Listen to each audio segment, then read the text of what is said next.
Greetings. This is General CJG here, coming to you with, well, a podcast on a must read prequel to the best prequel movie, Episode 3 Revenge of the Sith. Yep, it's Labyrinth of Evil, ladies and gentlemen. And with me, I brought here. This is Spider-Fan Maniac, returning for another book review. Mm-hmm. Yep. And Labyrinth of Evil, this one, if you ask me, it's kind of a special one for me. For, yes, episode 3, but yeah, we'll get into that. So, yeah. So, I think we should begin very quickly with just how do we come about with this book. So, why don't you start, Dowan? So I read this book back in 2019. That's a long time ago now, think about it. I read this when I was doing my Reading the EU in Chronological Order. After a lot of TCW tie-in medias and other Clone Wars multimedia project, I finally read this book, and I think I enjoyed it pretty well. It's James Luceno's book, though. That's a guaranteed good thing. Well, except for that Millennium Falcon novel, but that's another story. Yeah. As for me, well, I did not hear about the book itself. All I knew is the obvious reference in episode 3 that, well, nine time, that business on Katunemoria doesn't count. Yeah, that was the only. I just thought it was a one line whatever throwaway, just to make context. But no, it turns out it was an entire reference to this book, Labyrinth of Evil. In fact, fun fact, James Luceno had even said that the entire novel was pretty much inspired by that line in an early draft of the script. So, yeah, I mean, yeah, that line became the book apparently, and I think that is awesome. That is pretty awesome. Yeah. So I first heard of that. I didn't know until much later in what was it, 2018, 2019, somewhere in there, that I then realized that it's an entire book. That is pretty cool. And so, yeah, I didn't know much about the main story until I actually read it and I saw a few reviews. But yeah, it was pretty cool overall. So yeah, without further ado, I guess we should discuss the book itself. So why don't we start with a summary? So, Dowan, you want the honors? Yeah, so the story starts with Anakin and Obi-Wan leading clones to capture Newt Gunray. They fail because Newt Gunray has to appear in episode 3. And when Newt Gunray escapes, he forgets to bring his Mechano chair, which is basically the crawling thing that transmits signals as you seen in episode 1, remember? Like Mhm. the chair that looks like spider thing. Yeah, it's a chair with small spider legs. Yeah, the one that Gunray used. The Jedi are able to, get certain information out of it. Newt Gunray panics because he left this thing and now he has to pretend that he brought this chair with him, and Grievous gets increasingly suspicious regarding Newt Gunray's activities, and he also discovers that Newt Gunray did not bring the chair. This leads to Jedi getting more information about Sidious and his activities and the connection he has. However, in order to not get caught, Sidious then decides to execute a plan. And no, that plan is now Order 66. It's too early for that. And this plan is the Battle of Coruscant.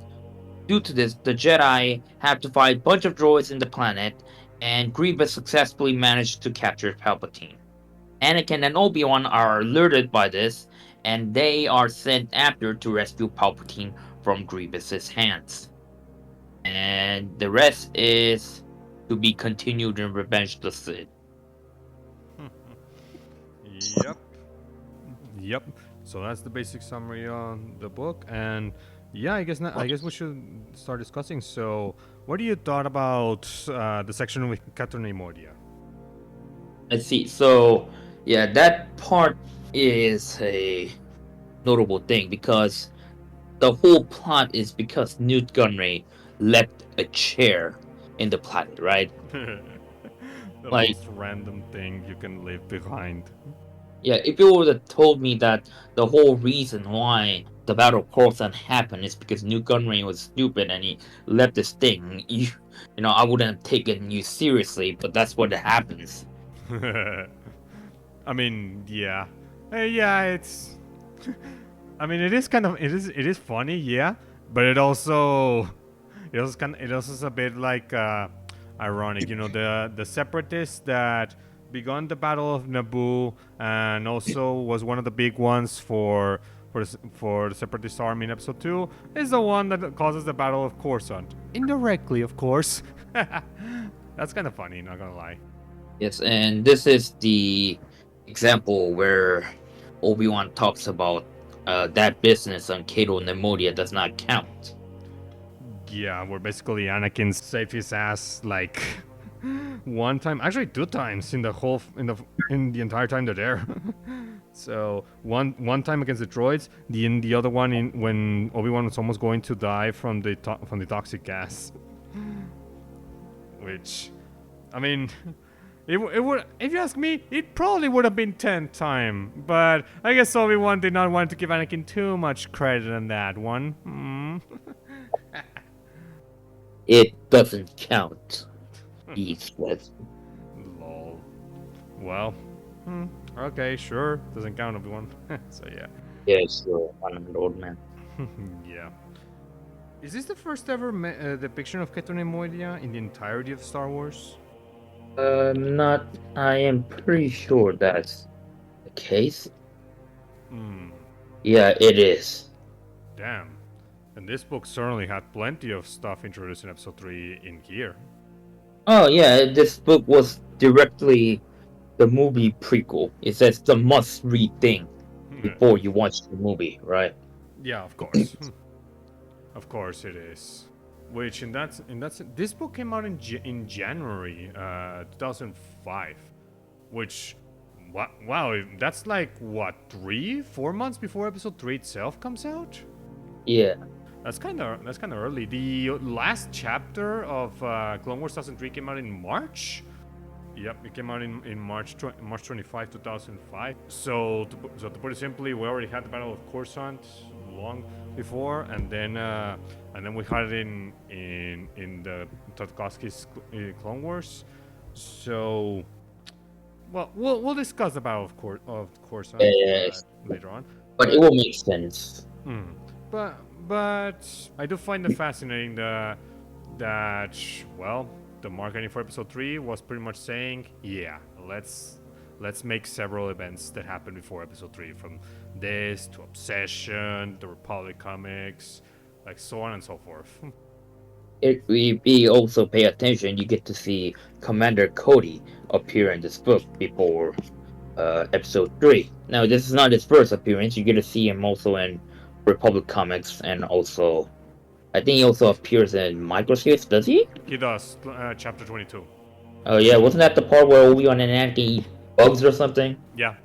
Oh, yeah, Where I think that was. Anakin is like, lunch, and then he eats all the freaking box. There's that.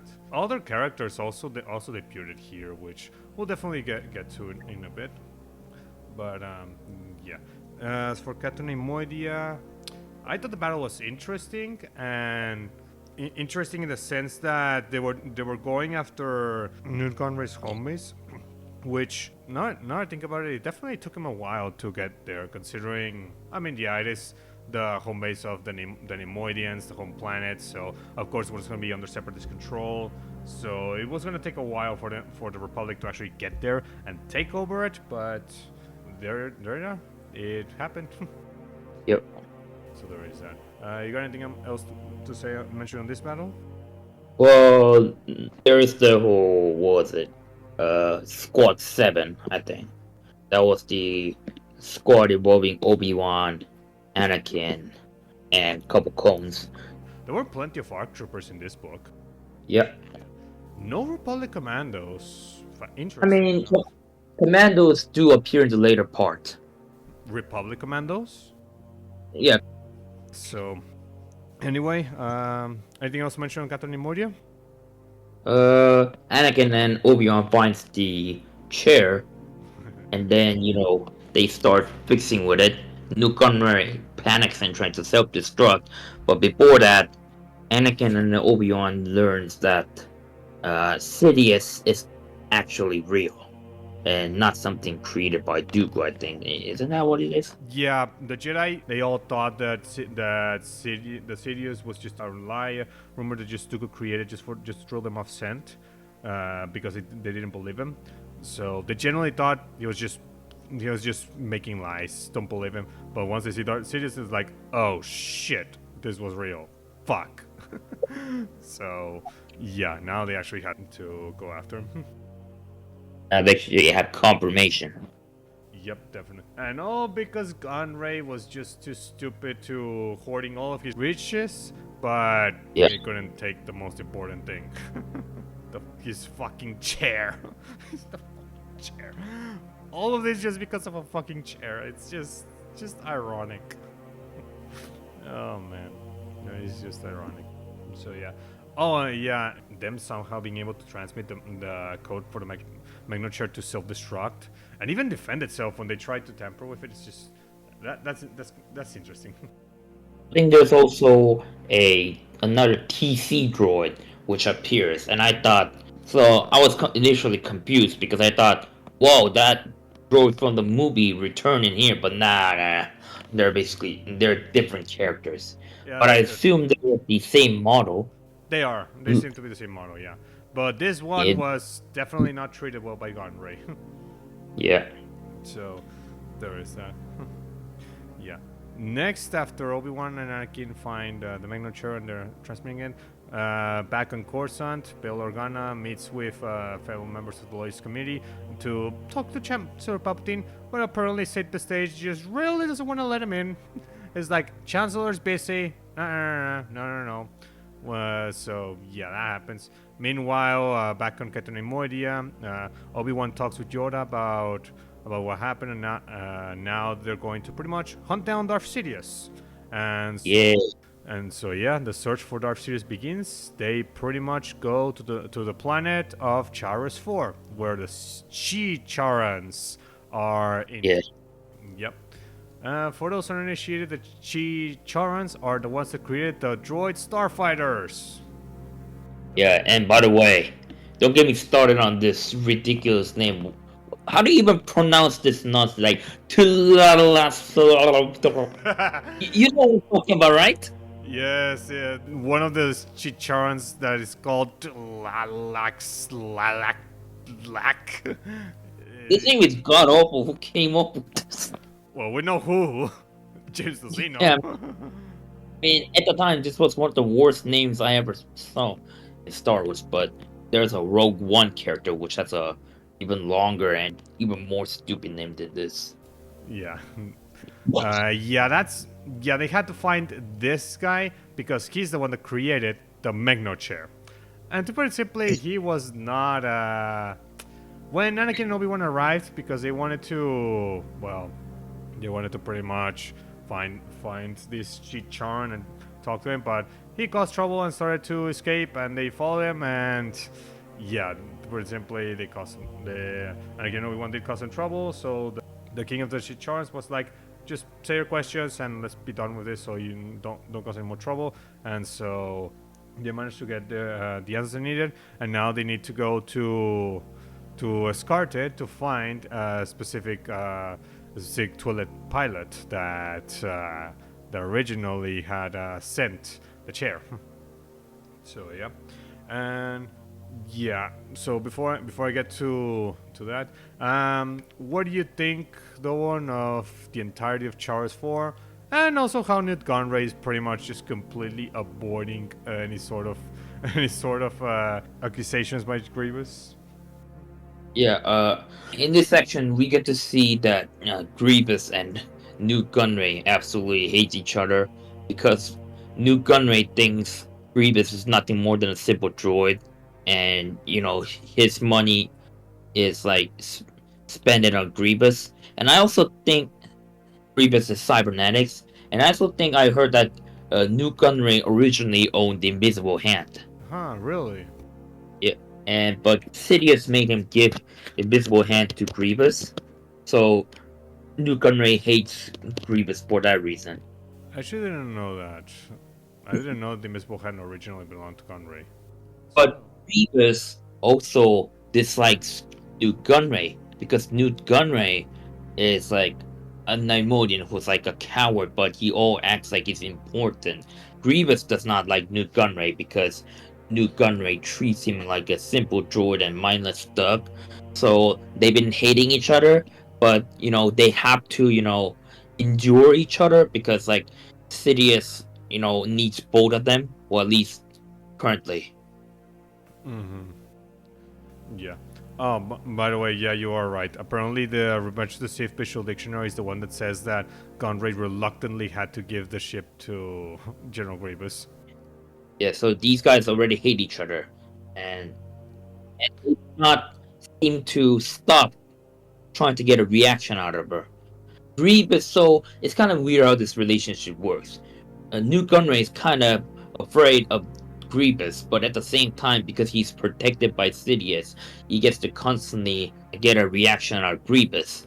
And Grievous cannot kill Newt Gunray, despite how annoying he is, because Sidious protects Newt Gunray for being harmed. Yeah, though I think that's more because of the entire Separatist cause and because, well, if Newt Gunray is captured or killed, well, before Order 66, of course, then basically Dooku and Sidious will be like, what the fuck? They should be alive! You dumbass! You know? Yeah, So. well, that Grievous not being allowed to kill certain group of people under the orders of the two Sith is gonna be relevant later part. Uh, yeah, But yeah. when you're reading this book, you gotta have this mindset. And what mindset I mean is like you gotta have this mindset, meaning you're living in 2005. You do not know what happens in Revenge of the Sith. Like certain part of these books, you wonder why it happens and why it's written in a way like everything is mysterious.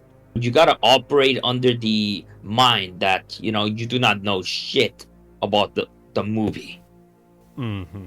Now, obviously, there is one thing that this book does do, which I know how much you like. Prequel trilogy books doing this one, which Yeah, so let me mention this part. So Palpatine from here is like he's interacting with people like Saint Pistache, Arman Isard, and Mhm.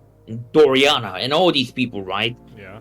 Like we know, even without not knowing that Palpatine is a Sith Lord, like these people were prominent people related to Emperor Palpatine in the Bantamera expanded universe, right? So like these people didn't even bother to act like they're like separate people, or at the very minimum, Palpatine is as like readers already know, right? Palpatine is gonna be a Sith Lord. No, no, I mean the Emperor. But is he Sidious? Are they the same people? That's the one thing that yeah, to put it simply, not so much the, well, yeah, kind of the prequels, but definitely the expanded universe were trying their damnedest to make sure to not say that Sidious and Palpatine were the same person. So, well, in this book, it's getting harder to hide that fact, considering some of the stuff that Palpatine does in this book. Actually, that definitely makes it on the get closer and closer to suspicion. Not just from obviously a real world perspective, but also in universe to some extent. So, yeah. Well, obviously, you readers that read the EU in the 90s will obviously can in a good faith say, yeah, Emperor Palpatine, yeah, that has to be Darth Yeah. Sidious, even if they don't Emperor confirm Palpatine it. and Chancellor Palpatine, they're the same people, right? They know this. Even using the But the same question, actor. yeah, I mean, even the new essential guide to characters, that book literally says Chancellor Palpatine becomes Emperor Palpatine. Mm, But the question remains is like, is the Emperor Darth Sidious, right? yeah. And so it begs the question, right? That the Chancellor is is a dark side force user, and also the Emperor, but at the same time, he's not Darth Sidious. Like Uh, you gotta use some mental gymnastics to say they're entirely two different people.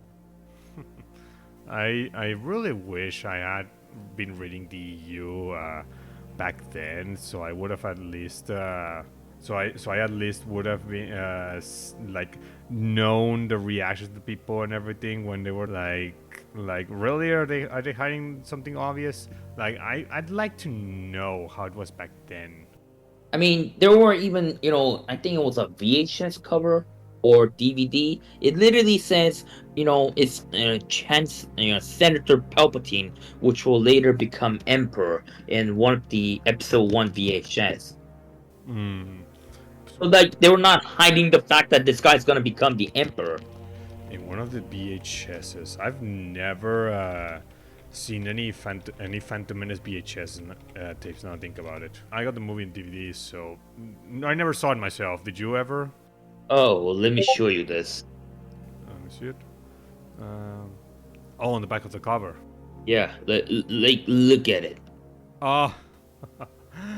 Oh god, yeah, it says right there. Obi-Wan Kenobi, the wise old Jedi from the original series, is a determined general apprentice and Palpatine, well known as the Evil Emperor, is an ambitious senator in the Galactic Republic.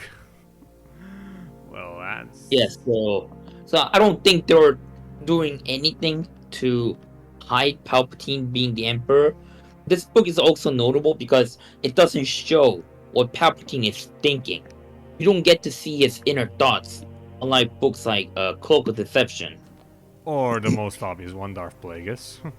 Well, Dark Plagueis was released in like 2012. That's like way late Yeah, but after all. now I think about it, there's not many books that show Palpatine slash Darth Sidious thinking actually, especially when the book is not even trying to hide that Palpatine and Darth Sidious are the same person. Like Darth Plagueis is like the one I can think of that literally has like full on hearing everything from Palpatine.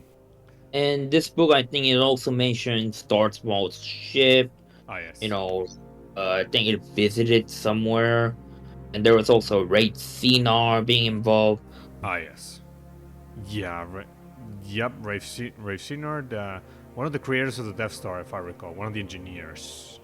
Well, no, he came up with the original base ideas of the Death Star. Yeah, I see. Anyway, so back on the book. Yeah, Charos 4, the place that has the cheat Charians, basically the creators of the Volter droid starfighters. Those big droids that look like bolters and can walk in four legs. The ones that we saw in Phantom Menace, and of course the other two movies. So yeah, we have no images of what these aliens even freaking look like. All we know is that they look very similarly to the Bolter droids themselves, as in that they're as tall as them and they are four-legged. Yeah, well, they look like bugs or something, I guess. Yeah. Can't imagine how they exactly look like, but sure, they look like the Vulture droids. Yeah. So in that sense, I imagine them as I try to imagine them as like the Bolter droids, but making them more organic and more, actually like living beings. But it was kind of slightly hard. So Yeah, no image, right? there is no image. There's no image other than they just look like the Bolter droids from the Starfighters. Like that's all. There's zero image. They were first mentioned in the episode 1 Incredible Cross sections, but no image at all of them. None. I even looked for one in Google and got fuck all. So some people did some mock-ups, and I see them right now in Google, and yeah, I guess I could see it that way. But we have Yeah, no official image, none. and they look kind of disturbing. Maybe you should put some of the images on there as a estimated, appearance. Yeah, yeah, I'll definitely put some there, but yeah, it's no official image on the Chicharad, so yeah, they're supposed to be Pacific as far as I can tell, as in they don't have weapons or anything, which okay, they are hive-minded, so That is something. They also founded the Howard Shaw Engineering Company. So there's that bit of info. And well, that's as far as I can tell about them. They're good builders. They're Pacific, and one of them pretty much made the Magna chair, or at least put his signature on it. So there's that. So what do you think of Charles Four and Chicharin? Well, their names are weird. That's what. And we're getting to know more about how this chair was made, and getting closer to Sidious and his lackeys was, I think, the important part of this section. Of course, yeah, yeah, indeed. There is one important.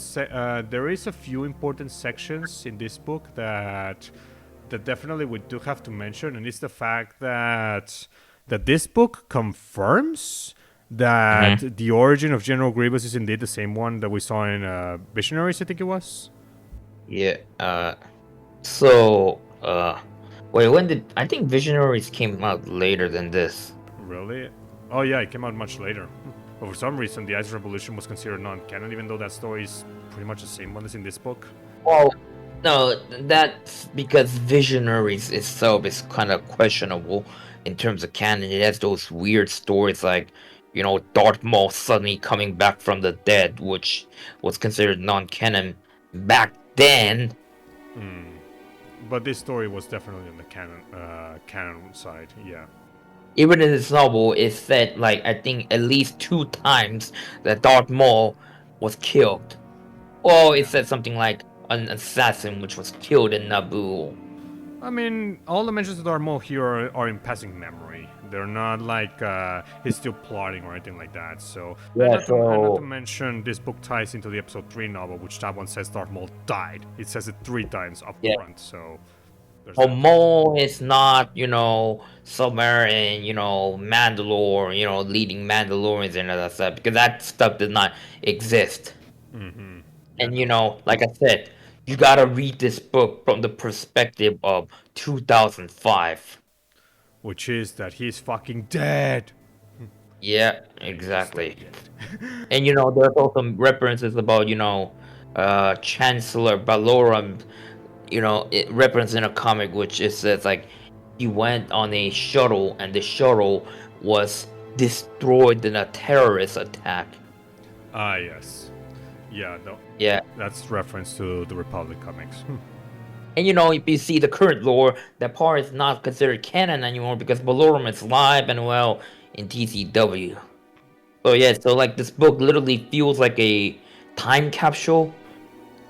Yeah, there's even the one point that actually Yoda tells Obi-Wan that apparently the Kaminoans were questioned. They pretty much gave them everything they knew, even to the point that they've never ever met Sifo Dyas or Dooku slash Darth Tyrannus in person under his alias. Well, TCW Well, season 6 obviously says otherwise. So no. I mean, I'm not sure about them not meeting Dooku or Cybo Diaz because the Kaminoans are likely to lie also. They knew about Order 66 plan. they knew So, TCW makes you believe that, but that was not in the original EU. Actually, it was not there. Like there were no signs at all in anything pre 2006 that the Kaminoans had known about the Order 6 or the Clone Army or even the ships. Uh, None well, of it. no, I mean, Order 66 was a contingency plan. Yeah, So they wouldn't know it, but I mean, Jango Fett also knew when he was chosen as a template. Dooku explicitly tells him in the open season comics where he says like the clone will be the cause of the Jedi's fall or yeah. something. So Yeah, when it comes to Jango Fett, wanting to have the clones pretty much be the end of the Jedi. Obviously there's that. The Caminos, on the other hand, there was no like anything that they wanted to make to kill the Jedi or anything, or so they just wanted to make the army for the Republic and get the money. That's all they wanted. it's also confusing because like our Plagueis suggests that Fordias eventually will go to the Kaminoans to look for the army, and army was funded by Higo the Mask. But this book does not even talk about that because that was not written at the time. Yeah. According to what I just checked, it says here that Lama Su said at one point when discovering Palpatine's new Imperial army, said, "So Palpatine has a new army. I have no doubt he'll find our cloning operation a threat one day soon and seek to destroy our capabilities. But he's a fool if he believes we handed over all the combat trained Fed clones to him." Considering that Lama Su was one of the like the right hand Kaminoan for the prime minister. I mean, yeah. To me, this does not sound like they, because going cheap, they wanted to. No, I think eventually they were pretty much not willing to to mold on to the empire and wanted to rebel. So there is that. But yeah, going back to Labyrinth of Evil, yeah, this book pretty much does have the Yoda saying the Kaminoans, they said everything.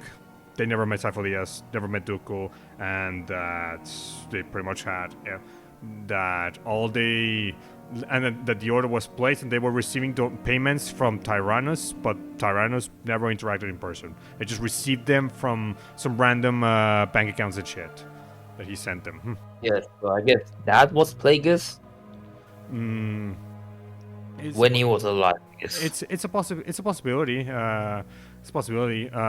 Obi-Wan and Yoda even speculated Tyrannus was an alias. We now know that. Well, obviously, it was the Sith title. But yeah, it definitely could have been an alias. Yoda even goes as far as to speculate in this book that Sifo-Dyas was murdered by Dooku, but it's just a theory. They never knew. They never got the confirmation. Of course, season 6. Well, it was later revealed that Dooku did kill Sifo-Dyas. It's this book. And It's this book. Well, yeah, this because well, not this book, but Yeah, it actually says Dooku killed Sifo-Dyas. It actually says it. no, that's Yoda hypothesized. No. There is another section that pretty much has Dooku mentally thinking that he killed Sifo-Dyas. He made the last attempt. Like, this book actually confirms it. So Sifo-Dyas never went there, or is Kamino is lying? I mean, retroactively, I guess they were lying. But when this book was written, I'm not sure about what the intention was. I don't think they were lying. I do think they were being truthful. I mean, they really had no reason to lie to the Jedi, honestly. So, they had no reason for that. So yeah. But yeah, there is some really good lore jumps that this book does. From obviously, like I said, the Kaminoans, the fact that they had never met Tyrannus nor Sifo-Dyas. Also the fact of Grievous' origin being confirmed. To also that Dooku was the one that killed Sifo-Dyas. Like a lot of great stuff here that was revealed. And considering that, yeah, this is James Luceno, who better than to do that? Yeah. Like, he's... I think also Grievous' story was interesting because, like, Grievous hated the Jedi because after he fight the Huck, right? It's the Huck, I think. The Huck? I mean, the Yamari, was it?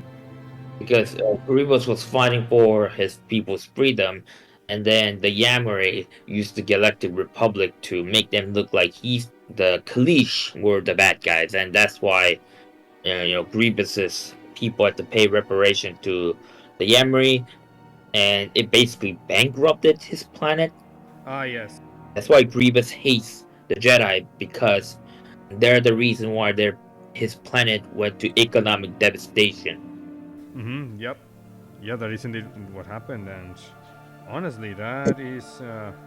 I love that apparently this book was the one that got the all of these lordoms, which is interesting because you think they could have done some some of the guides that were releasing at the time. They could have put it something in there. Not talking essential chronology stuff, like for example the new essential guide to vehicles and vessels was 2003, weapons and technology 2004. Okay, so they're like lacking certain information. Yeah. The clue wasn't out. Maybe. Well, the droids one would have actually released in 2006. We don't want to pretty much go into more detail into General Grievous himself. So, So there is that, yeah, and yeah. Other stuff that is revealed here is so that the Jedi now finally realize that when because of chasing Darth Sidious, they realized the Chancellor Valorum had indeed been framed guilty back during the events of Cloak Deception. Oh yeah, the Iriadu incident is also mentioned. Yep. Yep, indeed. And by the way, here it is, pages 144 45, where pretty much has Dooku pretty much saying that he was pretty much learning on the Dark Sidious, and then Sidious says one of your former confidants at the Jedi Temple has perceived the coming change. This one has contacted a group of cloners regarding the creation of an army of the Republic. The order for the army can stand, for we will be able to make use of that army someday. But Master Sifo Dyas cannot stand, for the Jedi cannot learn about the army until we are prepared to have them learn of it. And so, with the murder of Sifo Dyas, Dooku had embraced the dark side fully, and Sidious had conferred on him the title Darth Tyrannus. So here it is. The book confirms it. It's not just a theory of Yoda. In universe, the book actually says, "Yeah, that happened." Wait, oh yeah. Yeah, in pages So that 44, so that's how when in episode 2, there were no records of Camino in the Jedi, library, is because Dooku erased it from the records. Yep, even here says mentions that his final act before leaving the Jedi Order was to erase all mentions to Camino from the Jedi archives. Yep, and then as Tyrannus, he found Fate on Bog 4, instructed the Mandalorian to deliver himself to Camino, to arrange for and then he arranged for the payments to be made for the cloners to circuitous routes. So, yep, all of it was revealed here in Labyrinth of Evil. And this information is now considered absolutely useless. Because of TCW. Yes. Oh man, that does stink, to be honest. And this is one of the really good books from James Luceno, by the way. I mean, okay, Darth Plagueis, masterpiece. I think we all agree that. But Yeah, that's true. But if Darth Plagueis didn't exist, I don't know. Do you think this one would be your favorite, or would it be Dark Lord Rise of Darth Vader or Cloak Deception? Dark Lord, the Cloak of Deception is very heavily politically based, so it's really little action. You have to be into political thriller if you really have to be. I mean, I personally like it, but it's not that interesting in my eyes. But I kind of prefer. So let's see. I kind of prefer Dark Lord, the Rise of Vader. That is like a lot of action focus and focus a lot about post episode 3. Mm-hmm. It's not, let's say, the book is not, restricted by, unreleased movie yet. Because Cloak of Deception came out in a time where there was only one prequel movie. So it cannot really explore the universe other than having, the Techno Union being mentioned in one section. Which, elements from I mean, yeah. that's episode 2, but that's very little. And this book is like episode 3 tie-in, right? So it can't really reveal all the information, but Dark Lord, yeah, I mean, it has no restriction. And frankly talking, I'm not interested in, unifying force or was it Dark Tide? No, Or Ages of no, Chaos 1 and 2. Ages of Chaos 1 and 2. Yeah. I'm not the biggest fan of New Jedi Order because, not that I hate it, just that the series was too long and I was getting less interested by the time I was reading the last book. But James Luceno best works in his prequel books, in my opinion.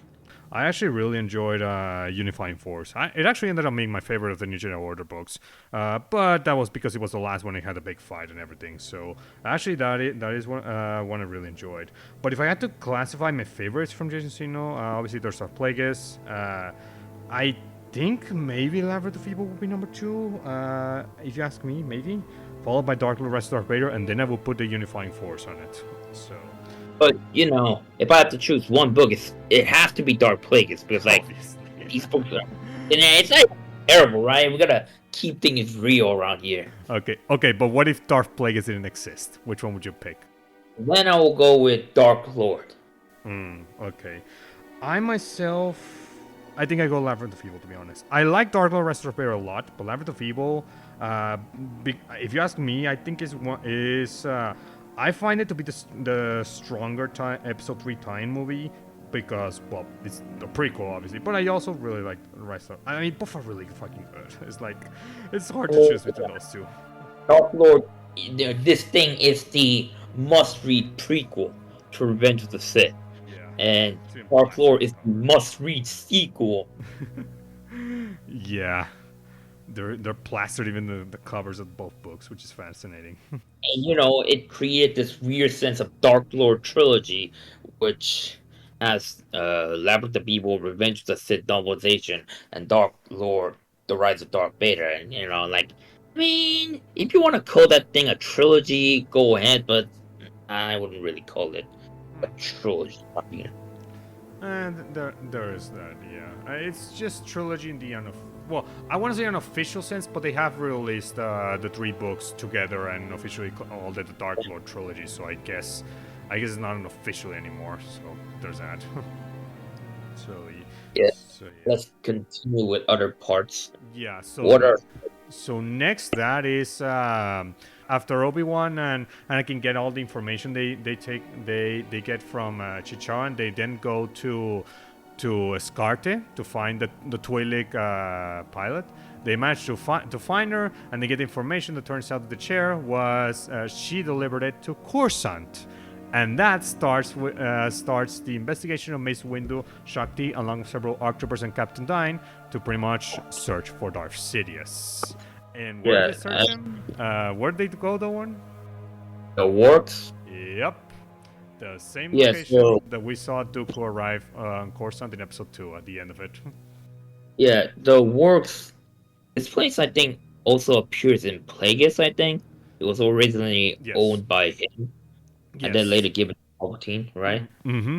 Yep. The works does show up in Darth Plagueis. Yes. Yeah, I think. Oh, what was it? The Light Merge building, was it? Is it? I can't Uh, remember. Is yeah, there is the Limerge Power Building. Yes. So that much is the case. Yeah. The works apparently is as old as the Old Republic because it shows up in the Old Republic MMO, yeah, it does. which is So crazy. here's the whole part with the war has begun, my lord. Palpatine, excellent. Yeah. Yeah. That always was one of the more fascinating places from the episode 2 movie when that happened. So yeah. Yeah, so what do you think, though, in regards to the Jedi searching for Darth Sidious, like their search to the works? Like, what do you think of it? I mean, it's getting exciting stuff, but you gotta also understand this part, right? I have to mention it again. It's 2005, but Darth Sidious's identity is not gonna be revealed in this book, and everyone who attempts to go after him is gonna die. So it's a bait. Yeah. It's it's clickbait before the concept of clickbait was even created. I think clickbait existed way before this book, but How should I call it? A tie-in bait? you could call it that. I mean, it is a bait, isn't it? What do you think about that? More like marketing bait to some extent.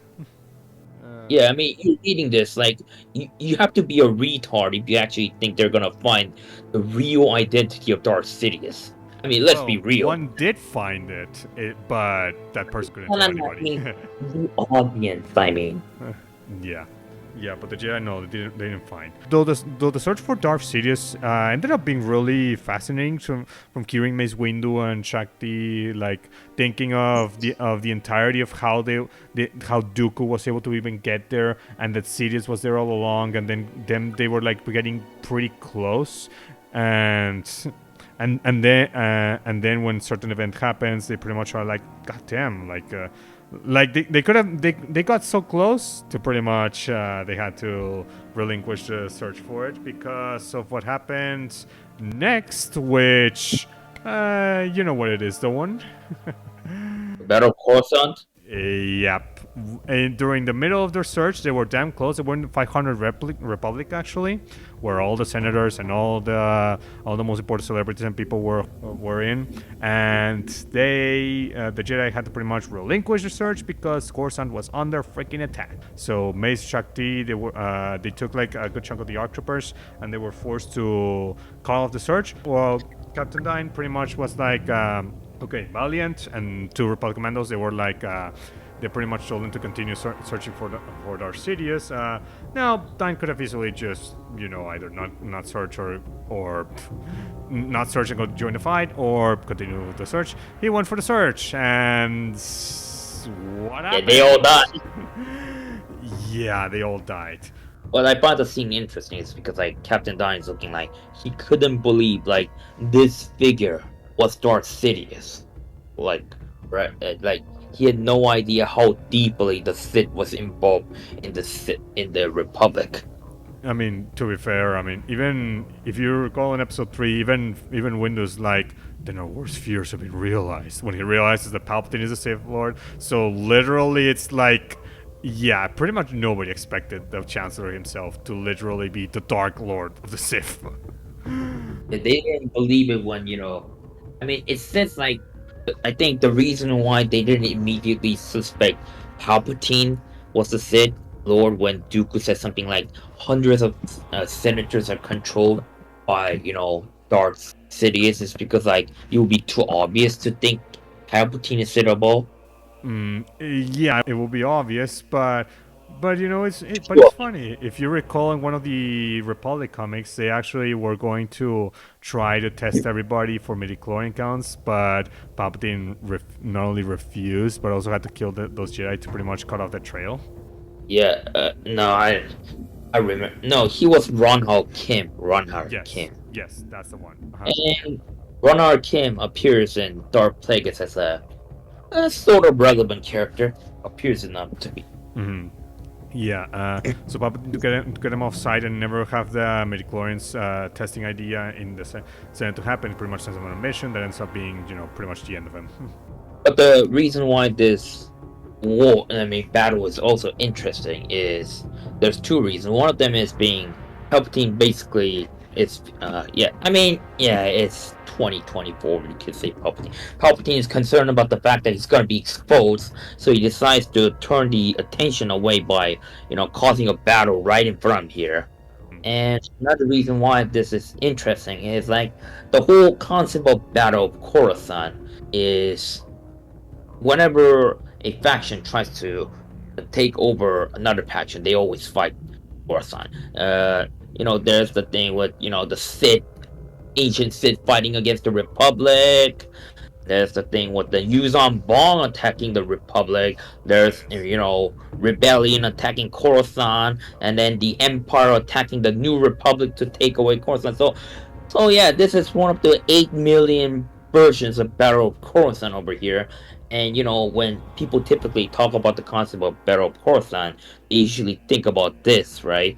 They obviously think about the prequel one, yes.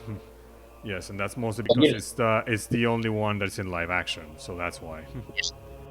But Battle of Coruscant, when people mention you have to ask which one. There's obviously that. Yeah, the Battle of Coruscant. So this is the one that plenty of people have been expecting for since 2002, if I recall, since the beginning of the Clone Wars. I guess, but another thing I've noticed, boys, like if you actually see the book, like prior to the Battle of Coruscant, it all has to do with American society back then. So there's a lot of whole security concerns. There's a whole concept about freedom versus safety. You noticed that, right, in this book, right? Yeah, I know. Yeah, I noticed how much Palpatine is pretty much having a lot of military power to the point at which he's taking a lot of free rights and plenty of the people living in Coruscant, and they even have to be monitored almost 24/7 by that, and with more security check-ins. Yep, there's plenty of that. I mean, so yeah, that really correlates to 9/11, post 9/11 America back then, like because this book was released 4 years after. I mean, slightly less than 4 years after 9/11 happened, and then the whole concern about this safety versus freedom thing was going on in America, and militarization. So I wonder how familiar you are with the concept of that. I know about 9/11. Yeah, it caused plenty of video games to pretty much be either delayed or had to change plenty of the content in order to in order to not get into the bad light of many people that suffer from that were discussing that shit back then. So yeah, I Yeah, so believe like GTA was one of them, if I recall. GTA 3. yeah, so I mean I think, Battle of Coruscant will be like the Star Wars version of 9/11. Does that make sense? I mean, I guess kinda. Though real life 9/11, this one is on a much more bigger scale. The whole planet, basically. Not just two buildings, it's Yeah. several buildings. Yeah, exactly. So plus also kidnapping the main leader in charge of the whole planet. So there's that too. So yeah. Which Yeah. speaking of that, so I guess we should now discuss that. Yep, this is the plan all along. So Grievous to kidnap Chancellor Palpatine. Now you're probably wondering, where the hell are Anakin and Obi-Wan? Why don't they just go back if they already finished Darth Sidious?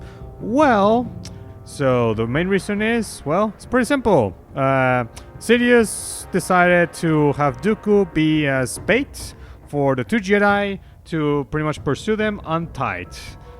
Yep, they sent to the planet Typh and pretty much had to. And Obi-Wan and Anakin pretty much took not half the entire Republic fleet, but a good chunk of it, to take over Typh and get Dooku. And yep, they were there. And it's in some ways it seemed that they were close, but not really. Dooku was just toying with them to the point in which basically they never were even close to capturing him, and Dooku pretty much just escaped. And that's where Obi-Wan and Anakin were like, "Fuck." This was all a trap. This was all just for nothing all along, and now we need to get back to Coruscant. So yeah, that happened. And yeah, so what the real battle was happening in the Battle of Coruscant, and yep, General Grievous himself looking for Chancellor Palpatine and kidnapping the hell out of him. So yeah, I mean, it was not shown in here and mentioned later, but it was like, so they were first in tight, and then they went to Nelvan. It actually is mentioned here in this book that Dooku just made a very quick stop in Nilban, but it's just like very quickly, like nothing significant happens in it. It's just like very quickly mentioned.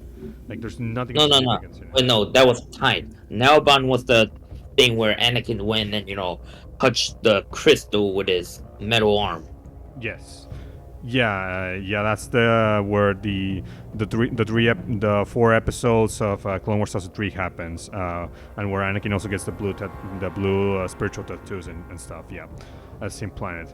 But that discrepancy with this book saying that they went to Typh first and then to Noban, to me it makes no sense because they spent a good amount of time in Noban. There's no way they could have just spent several days where they literally had to get back to Coruscant immediately. So yeah. Fortunately, the Essential Chronology says Noban first, then Typh. So whatever Dooku was doing in Typh, he either wanted to get something quickly from the abandoned CIS base, or just had to review. I don't know. It was just a quick stop. So nothing to worry about. Wait. So. Okay, so off screen, Nelvan already happened and they were reading tight. Yeah. Then again, yeah, so timeline kind of seems off. It's I off. think they... It's remember, the Battle of Coruscant is not the only thing that heavily conflicts with this book and Clone Wars 2003. Also the events of what Anakin and Obi-Wan were doing while that battle were going on. And it took other sources to pretty much clarify that in such chronology, and of course Reversal of Fortune. We needed to acquire those clarification. I mean, there's certain cool things happen in that battle. Like we get to see Grievous fighting Mace Windu. Oh yes. Battle. Yeah. To me is it is an interesting battle, but it's one that I don't know if I would I don't know if in retrospective I kind of like, because I actually prefer more how Clone Wars 2003 does it, where Mace doesn't really fight Grievous. It's more like taking down the entire CIS army alongside Yoda. I think that's actually pretty cooler, and it also because we know that Mace Windu would absolutely beat the shit out of General Grievous. He's one of the few that can actually stand toe with that general. So to me, I would have preferred he didn't fight him, but you know what? It's just a personal thing of mine, so I don't know how much sense it makes, for Grievous to fight Mace Windu, but it explains like Grievous has this supercomputer thing connected to his brain, so he basically can copy any type of lightsaber skills and adjust to it, and his body can follow that. Except, well, I guess kind of with Baypad, but Baypad is a very hard one because only Windu knows that one. Yeah, so no, I mean, it says like Grievous attempted to copy Baypack, but what resulted is something, which was a passable attempt, meaning like it's and like it looks like Baypack, but it's not. Hmm. So like a cheap imitation.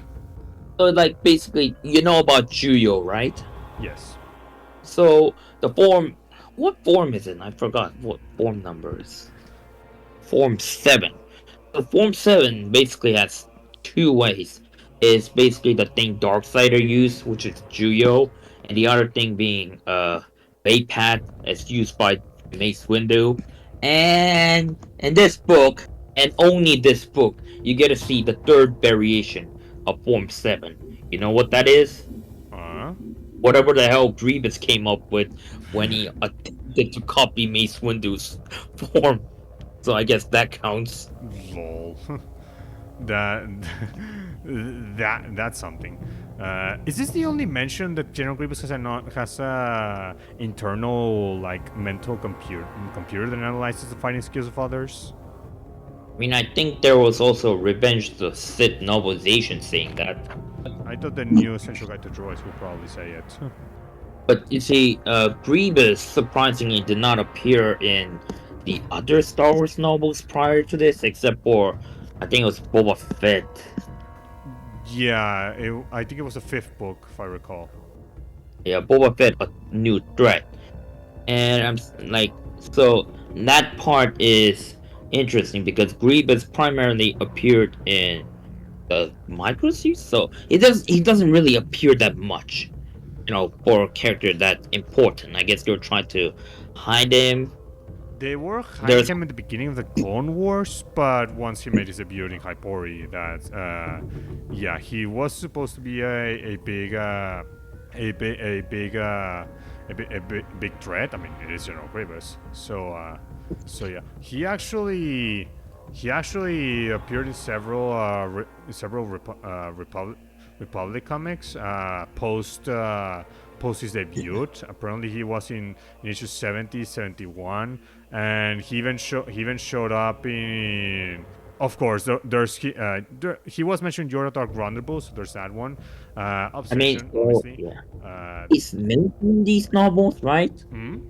So what is noticeable is like he's mentioned in these novels, but he doesn't really appear in them. So you don't get to really hear about his inner thoughts much in these books. And Labyrinth of Evil is a good thing because we get to actually explore Grievous's character more.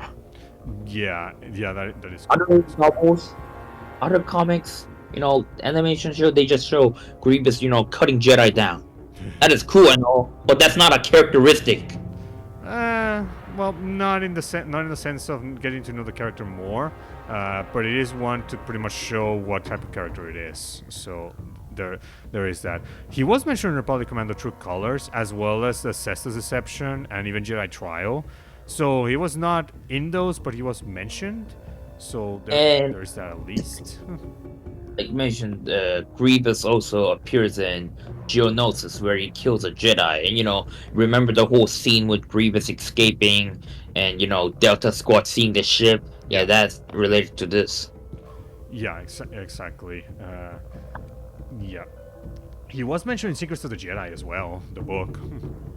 So there were plenty of pre-episode 3 stuff that he did appear in. He actually mentioned in Boba Fett Pursuit. So it's those and Republic issue 73. So there were several parts that he did show up in. With obviously the micro series being the ones that take the most center stage of what he's doing.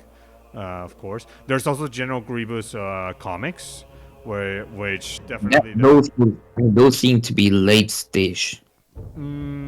They kind of are. They're 20 BBY. No, I mean, one came out. They're pretty late, March 16 to Oh yeah. well, Yeah, most of them came out after Revenge of the Sith came out. Oh yeah, that is true. Yeah, that is true. But at least we do have chronologically some stuff before episode 3, and it was still part of the EU, so it helped. So there's that. Yeah. There were several other sources and everything on Grievous, but yeah, Grievous himself, yeah, we definitely did not get much in terms of his thoughts of how his fighting skills and everything worked, aside from just looking at it from the outside perspective. So this book definitely was the first to have that. It wouldn't be until I guess the episode 3 novelization and then the new essential guide to droids where we would pretty much know how Grievous works inside of that cybernetic skeleton. so yeah, there is that. Question number 1: what do you think of Palpatine's outburst at the Jedi for pretty much being like, I don't want to leave 500 Republic, I'm gonna stay here, I'm gonna watch, and I'm gonna coordinate the attack here, and I'm not a coward? Like, what do you think of that? I mean, that was some way of character. I mean, I'm not sure what Palpatine was thinking. Like, was he intentionally doing that so that he's gonna get captured by Grievous easily? Or was he trying to portray himself as the brave leader? I'm not sure what was the intention. I think he was trying to purposefully look like he was a thick, headstrong leader that is discarding his own safety for the betterment of his planet and his people. So I mean, while you also also gotta, like, while also of course secretly waiting for Grievous to pretty much capture him. So there's that too. I mean, you also gotta think about it from this perspective because, like, if you don't know about the movies and Palpatine's identity, then you might think he's being stubborn for absolutely no reason, being stupid. But now, if you think about it from the perspective of future sources, right? You know that he's intentionally trying to stall. He's trying to get kidnapped, right? But if the Jedi are constantly around him, he's gonna be either exposed or Grievous is gonna have a hard time dealing with a bunch of, clones and Jedi masters, right? Yeah. Yeah, indeed. So it was an interesting outburst. I mean, we did get kind of that in the micro series version where he's like, I'm not gonna leave like some sort of a coward, but it was minimized because Grievous arrived pretty quickly, whereas in here he actually took some time. So I thought it was interesting and hear the outburst pretty much. And I know there's also one point that Shakti actually tries to read Chancellor Palpatine's mind, but she couldn't. She could not read it. I mean, that does not necessarily mean, Palpatine is force user. I mean, if you're headstrong, even as a non-force sensitive, you could block it. So that doesn't really mean anything. But for the purpose of this book, I think they was trying to indicate something. Yeah. Yeah, it was definitely indicating that something's wrong with the Chancellor. Wait, and I think, and also, wait, was it TC-16? Yeah, I forgot to mention this. There was like a point in the novel where TC-16 has some kind of a droid mental illness, and he says something like, dark times are coming, and then, good and evil will be confusing. Remember seeing that? I think so, yeah. And it also says something like this: the droid tells C-3PO, to accept it when someone offers him to have a mind wipe. Yeah, I wonder what that's supposed to mean. Oh. Was this book trying to hint that eventually we were going to see him get his memory wiped? I think so. And then Grievous shows up in his shuttle and everything, and that's where Palpatine's like, yeah, let's just go now. So that's how that goes, and Yeah. and from there the hunt for Palpatine is pretty damn different to Clone Wars 2003, obviously, from not only certain Jedi members not being there compared to when you compare both sources. Shakti obviously is there, to the fact obviously that Mace Windu actually does fight Grievous. There's that too. I mean, I think the general things are similar because Shakti appears, and then there's the Ithorian Jedi. He literally appears in both versions. And then there's also the whatever that wampa looking It's a towel multiple eye actually. thing. It's a towel actually. Towels. Yeah, so I mean, if you look at the general things, like it's very similar. The same people appear. Shang-Chi gets defeated. The same plot. The plot is the same. It's just the way of how it's told, how it's depicted, that is very different. So yeah, and since both versions are pretty much on the same level of canonicity, because G canon wasn't the thing back then pretty much they were both at odds with each other, and we needed other sources to pretty much explain it. Then again, I kind of take Labyrinth of Evil's version more seriously, and because the reason is as said, right? Clone Wars micro series episodes were made in a earlier version of Labyrinth of Evil's outline, so they don't know the full details, so they had to make certain things up. That's the earlier version, which somehow came out later, Uh, which well, well, it probably came out later because they were animating the whole thing, and animation yeah. takes time than just writing a novel. So Labyrinth of Evil, this thing is the legit version. It's like seeing a video. It's like seeing an adaptation, right? What a novelization and a movie. We all know the movie version is more canon than the novel version. And I think it's kind of similar, but EU has the continuity which places these things as equally the same. So I guess you gotta read the Revenge of the Sith novelization to see. The novelization holds the does hold Labyrinth of Evil pretty close to heart in the sense that it pretty much leads right into it, to the point that it even expands on certain scenes from the movie to give more context. For example, as to why Obi-Wan didn't follow Anakin to be greeted by the politics is because Mace Windu called him to pretty much discuss their search for Darth Sidious, how that went. So there are several things that definitely the novelization expands on, which the movie itself, of course, doesn't do. Yeah. The Revenge of the Sith novelization, considers Labyrinth of Evil's version to be more real, right? It considers it more Then canon, yes, but several sources put both as canon. I'm not just talking about Person of Fortune. I'm talking about other guys like Sith Chronology. Also the fact that both have events and characters and stuff that directly are referenced from multiple sources, from not only tied to Episode 3, but also even the movie itself, I believe, also references.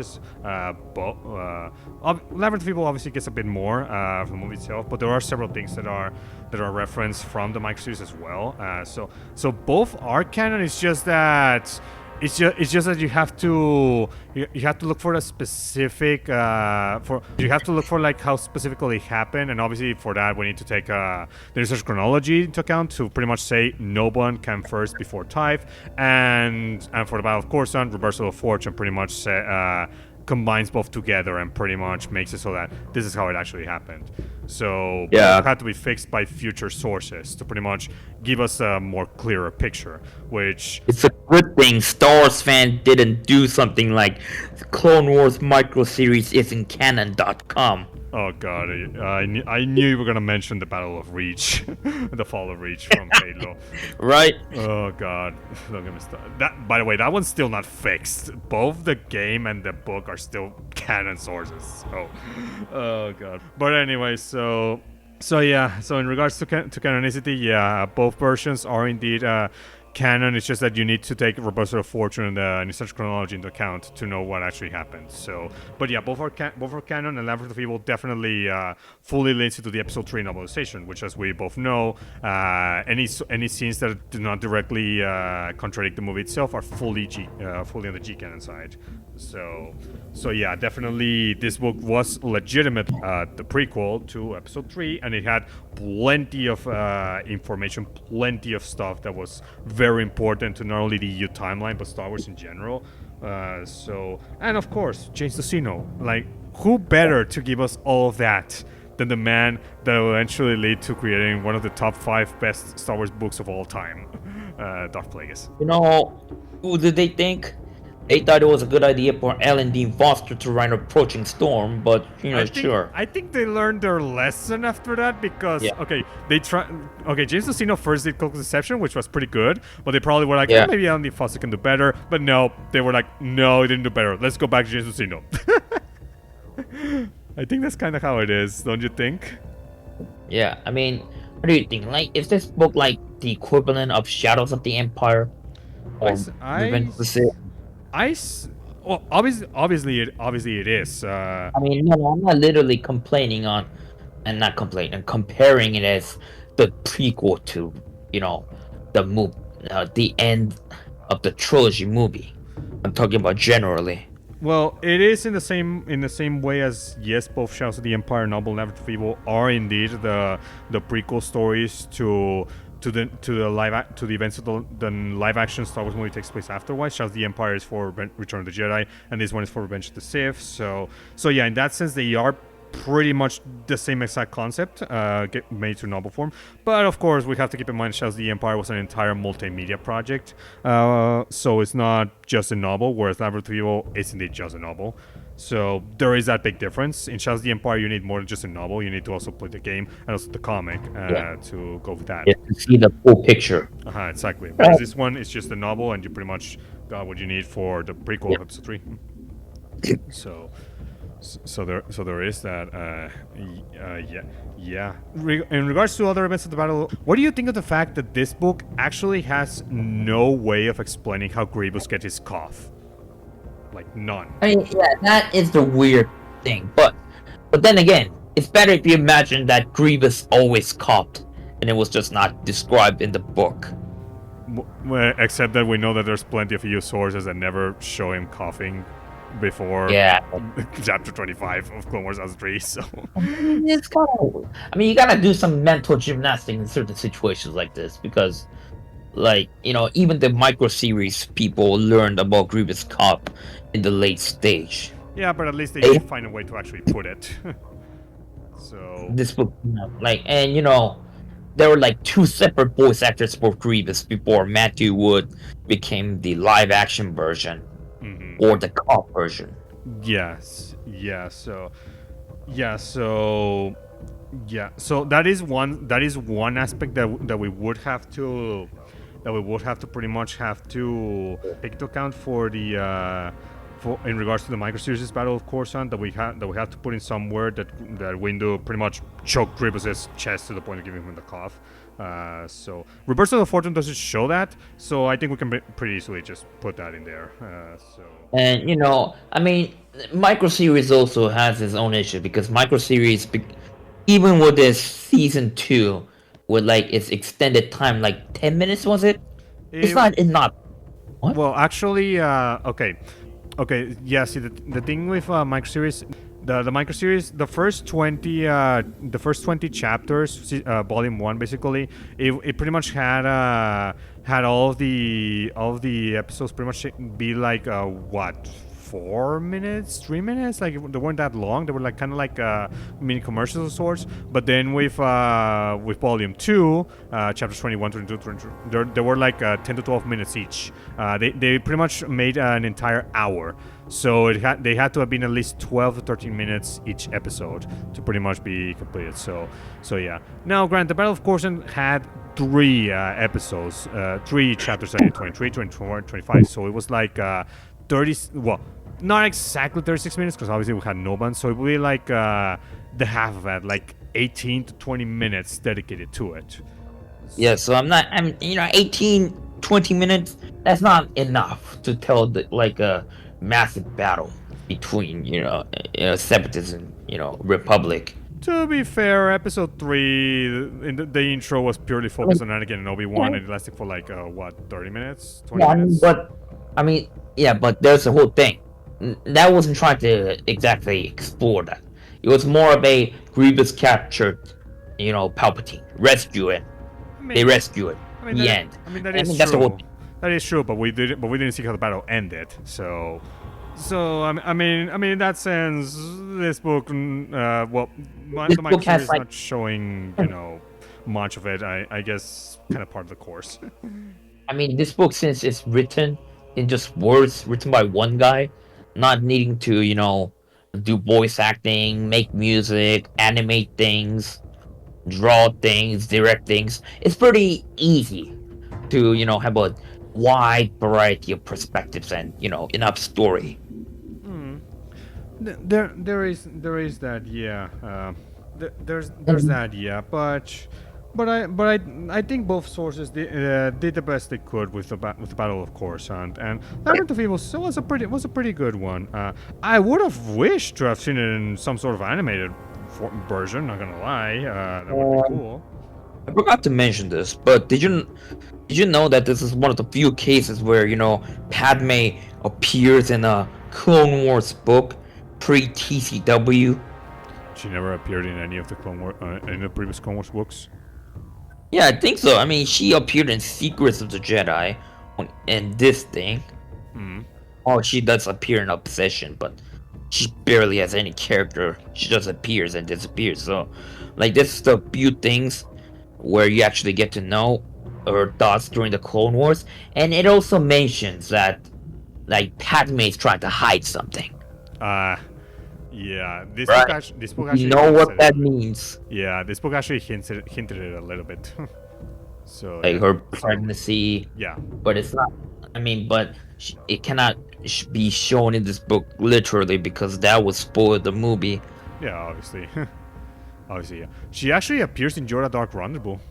Hmm. So, so it's actually two books that she appears in before episode 3. Yeah, but not enough for her to appear. I guess. Like I heard someone saying, I don't know how true this is, but I think I heard someone saying they avoided putting her inside here so that they avoid the concept of her being pregnant being brought up. I mean, don't know about that. Don't know about that. But then again, there's no reason to have Padme be the focus of the Clone Wars. To be honest, she's not even like directly thinking on it. At least not that much. So honestly, there isn't much reason to have her be his main focus here. In fact, that's why the micro series only has her for 2 chapters, and it's only for one mission to rescue Yoda. So she's not like in the middle of a battle or something like that. So Batman didn't really have much to do outside of Coruscant and Naboo, I guess. I mean, she kind of appears very little compared to Leia. Well, then again, then again, that's because EU material regarding the original trilogy and post Return of the Jedi, they just love doing stuff, based on the original trilogy cast, Luke, Han, and Leia. So that's pretty much And why. Obi-Wan and Anakin appears a lot because they are important characters and everybody wants to see them, right? So, yeah. I mean, it It seems makes sense because remember the prequel trilogy is also about Anakin Skywalker and him becoming Darth Vader. So obviously him being one of the main characters that shows up in the Clone Wars pretty frequently makes perfect sense. So we have to see that turn into the Darth Vader, and seeing what he endured in that entire war definitely had to be there. And not to mention episode 4 itself said that he was a Jedi the Father in the Clone Wars, so we also had to see that. So right. so it makes sense. And also Obi-Wan, because he was also there. So yeah, Anakin and Obi-Wan being in plenty of Clone Wars material makes perfect sense. And in fact, it was a requirement. So yeah, so Labyrinth of Evil having both of them here, and also being some well, I mean, also appearing in the cover of the book and everything, and in the story, perfect. Definitely was more than well worth it for yeah, and The warranted. cover, the cover features Grievous and Anakin as like equally important protagonists of the book, and I'm thinking like, I Not mean, I guess in not pro- Grievous, not I mean Anakin like protagonists. important main character, and even that's questionable. But like putting Grievous and Anakin same, like they're equally important in this book. I don't know what to think about that. Like Grievous does appear frequently, but I don't think he's considered that important. He's not protagonist levels of importance as Anakin, but he does play a big role in this book. So it is fine that he is here. So that is fine. Yeah, but like, so I'm thinking like the cover is kind of be weird because it kind of situates Grievous as equally important. In some way, yeah, true. That may be a bit into too much, but I don't mind. I don't mind him being in the cover. Anakin is still the more important one of the two because he is in the front. Grievous is a bit more in the back. And So Anakin is still the more important one of the two. are we near the end of the book summary story? Yeah, obviously, the Battle of Coruscant. Okay, We so already discussed. there's also two interesting things. So basically, Grievous tells Palpatine that he's gonna force him to be on the HoloNet to do a broadcast of himself being a prisoner of the Separatists. But then, Palpatine says something like, "No, I will be on the broadcast, but I will not be saying anything." And then for some reason, Grievous repeats the word by saying, "You will be on the screen, but you will not say anything." Huh. And then there's a couple more scenes that seems to repeat this pattern of, Palpatine saying one thing, and then Grievous repeating. Yeah, wonder what that means. I honestly, They're not even trying to hide what's happening when making this book. to be honest, I actually completely missed that fact when I first read this book. I didn't know that Palpatine was actually mind tricking Grievous. Like I generally didn't know. Like, Yeah, so he was doing that. I don't know whether that was an intentional hint or them not caring anymore, but that happened.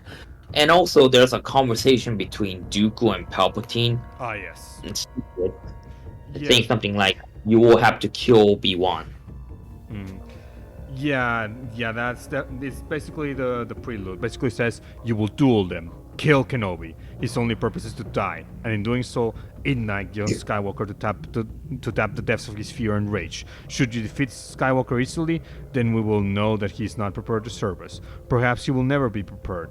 Should he by some fluke pass you, however, I will control the outcome to spare you any unnecessary embarrassment, and will have gained a powerful ally. But above all, you must make the contest appear real, Lord Tyrannus.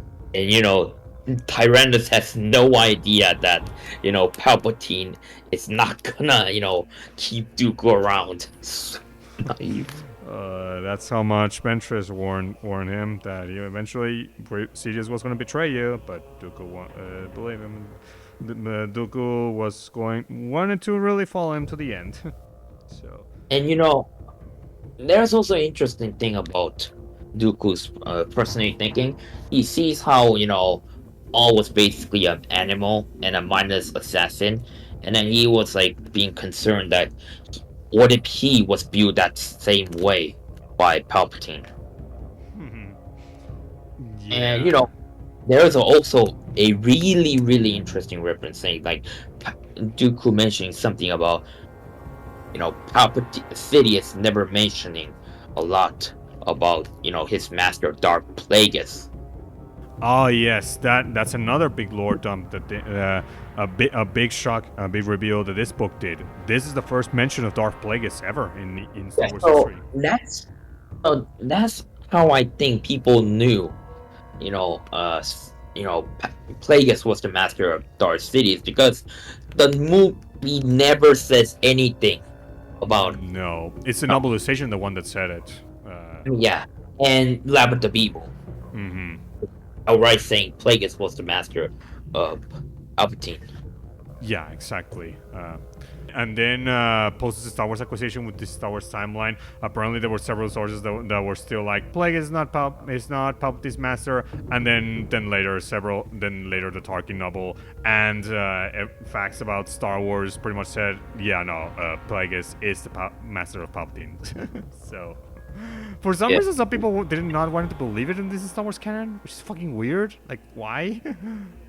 like, why don't you want Plagueis to be Palpatine's master? Like, that's like what? So a different master or what? Or I guess because you really want Acolyte to be fucking more canon than ever. God. No, And this was the first mention of Plagueis. It would take 7 years for us to finally learn about him as a character in its own novel with his name on it. Yeah, It took a while indeed, but you know what? It's good. The Labyrinth of Evil. It did a lot of firsts for just being a simple prequel. It did a lot of firsts, and a lot of big stuff for the Star Yeah, Wars universe and and I mean, continuity. there's a whole mention, right? There's the business on Cato Namodia Uh huh. mentioned here. The separatists going to Utapau mission. Padme being pregnant, It's connected. hinted. Yeah. What else did you say? What else? Obviously, Yeah, Plagueis. related to the movie. Oh yeah, Plagueis is also there. Plagueis is here. The entirety of the search for Darth Sidious is in the novelization of Episode 3. So, there's that too. Quinlan Oh Boss. yeah. Apparently, he's also mentioned, and even when in his time that he actually went to the works, and he met Dooku here, he's actually mentioned here as well.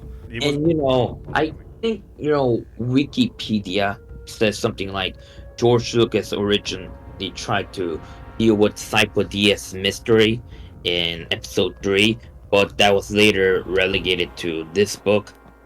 It could have been because he had no time, or the wait, or in any sort of way to pretty much have him be in episode. Okay, yeah. According to Wikipedia, the backstory for Sifo Dyas was promised by George Lucas to be revealed in Episode 3, Branch of Sith. However, once Lucas refocused the film's story to center on Anakin, he was forced to cut several plot points related to Attack the Clones, including Sifo Dyas' backstory. However, he allowed author James Luceno to reveal it in the leading novel Labyrinth of Evil, which, as we know, is that he got killed by Dooku. Yeah. So, So a lot of questions, set up for the movie, all in this one novel. yeah. Which definitely helps when it comes to the parts that the movie and even to some extent the novelization were unable to cover. So it's great that this movie tie-in book pretty much did it, which is great. And then whatever stuff that was left unchecked, Dark Lord Rise of the Third will pretty much handle the rest. so so yeah, that is exactly how it goes, and yeah, and then the final pages of this book has Obi-Wan and Anakin pretty much preparing into the starfighters to go into the Battle of Coruscant, which, as we both know.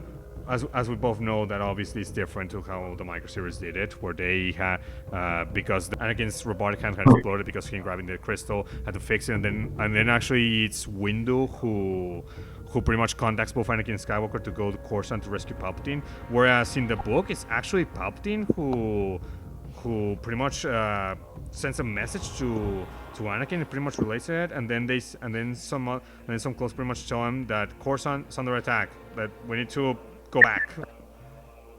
Yeah, what's the thing in the microstate? Power stations prepare for hyperspace. Move. I loved that. Yeah, and yeah, so remember, and then the force team comes and ba ba ba ba. Dude, I loved that moment. Yeah, that thing was great, my god. Seriously. Series. I loved it. It made me beyond hype for the movie. I mean, I personally think like most of the book, I mean, it's good and all, but the ending part, the music and Anakin, shouting to the clones to prepare, and then ships going all, resembling the opening of Episode 3. That was like hype. Still makes me want to watch Revenge of the Sith every time, immediately after seeing that. Oh, me too. Yeah. This book kind of does it, but it's not as strong as how the Micro series does it. I mean, Micro series has the advantage of the, Visuals. music and visuals. But yeah, so that is definitely Labyrinth of Evil. So as a setup to Episode 3, especially compared to the Micro series, how do you think Labyrinth of Evil holds up nowadays? I mean, Labyrinth of Evil these days is a product of its time. I have to really say it, because like ever since because it was made under the pretense that not made under the circumstances, which was there was only 2 Star Wars movie at the time, The third one was still in development, Hmm. and there was no TCW. So like seeing this, like it feels like a time, like looking at the good old days. Let's just say that it reminds you of those good days, the 2000s. Hmm. Yeah, it does remind you of of that time. It gets even wilder when you consider the Revenge of the Sith is releasing on theaters in a month. Crazy. So that is absolutely Wait crazy. a month? Yeah, Wait a second. it's releasing in April. Wait, isn't it May? Yeah, it released in May, but for some reason they're releasing it in April. I guess because that's the time that all the tie-in media of Episode 3 released. You know, the novel, the comics. I don't know, but they put Oh, it's April. May. So like people have to wait for 4 months after this novel to see what's gonna happen, right? Fortunately for us, we just had to wait for 1 month. Right now. Yeah. It's kind of funny, but yeah. I mean, then again, if you're so impatient, right? Go play Lego Star Wars the video game or Revenge of the Sith video game or read the novelization. Yeah, obviously, obviously there is that. So yeah, I if you ask me, I think Labyrinth of Evil it still holds up. Even if we even including obviously TCW and all the stuff that happened later, it still holds up pretty damn well. Not only with all of the info that it gave us, but also a pretty compelling story. And as a setup for episode 3 itself, it does lead pretty much well into it. Obviously, the only continuity issues are, of course, the Mike series itself, and also the fact that Grips it doesn't explain Grips' scuff and a few other things that other sources do. But it still holds up pretty well. And yeah, if you're doing a marathon of Star Wars, or you pretty much want to dissect any episode 3 tie-in media, then this is definitely one must-have for episode 3 fanatics. Now I mean, that's not my overall thoughts yet. I'm just saying that it still holds up pretty damn well. So interesting enough, like this, like if you look at the other, Clone Wars novels, it says everything like it says Clone Wars novel, right? A Jedi trial, a Clone Wars novel. yeah. Says this deception, a Clone Wars novel. But like you see, like I don't. I mean, I guess it's related to the Clone Wars Macromedia project, but I'm thinking like this thing isn't. It's more like a direct episode 3 tie-in, It's a more than directed. It being is. a Clone Media. It is more directly to episode 3, but because it was released before the movie came out, it obviously is considered part of the multimedia project, just as I mean, Republic Commando itself is. Republic Commando Hard Contact and this novel are the only two novels during this period of time which did not have the A Clone Wars novel on the bottom. Yeah, but they are part of the same multimedia project. Yeah, I So mean they are. yeah, the episode 3 novelization is also considered part of the multimedia project, surprisingly. And I don't. That's more like direct episode 3 tie-in. Oh, it is. Yeah, the multimedia project itself stopped the moment the movie came out. The movie itself. So I mean, I find that also questionable because Republic Comics also said a Clone Wars comic even after Revenge of the Sith came out with Quill and Boss comics still coming out with Battle of Kami, so I guess it still lasts. oh, you're talking about you're talking about the Republic's issues, what 72 to 77, that were pretty much depicting the Battle of Saleucami. Yeah, because those comics still came out after Revenge of the Sith came out, but it was still. Wait, is it Siege of Kami or Battle of Kami? Confused with it. So look, it's called usually hear it called Saleucami. Even you can even hear Obi-Wan saying it in the movie itself. So yeah, so the Battle of Saleucami.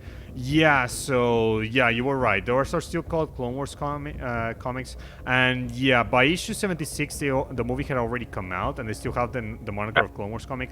I think the reason why they were allowed to keep it is because it was part of a Clone Arc. Wars, Clone Wars arc that had already started before the movie came out, so that's probably why. And not to mention, it was set chronologically before. It was before and then during episode 3, so it would still be part a Clone Wars story. It will still be deemed as one. Hmm. So I guess in this sense it makes sense. Yeah. So yeah. Now 78 and onwards, obviously those don't make sense. Yeah, to, they're just post Revenge of the Sith comics. yeah, exactly. In fact, it's even called the Rise of Darth Vader issue 78. So, so there is that. Though I wonder about issues 80, 81, 82, and 83, because you remember those are after. Oh, they're called the Aftermath 46. I see.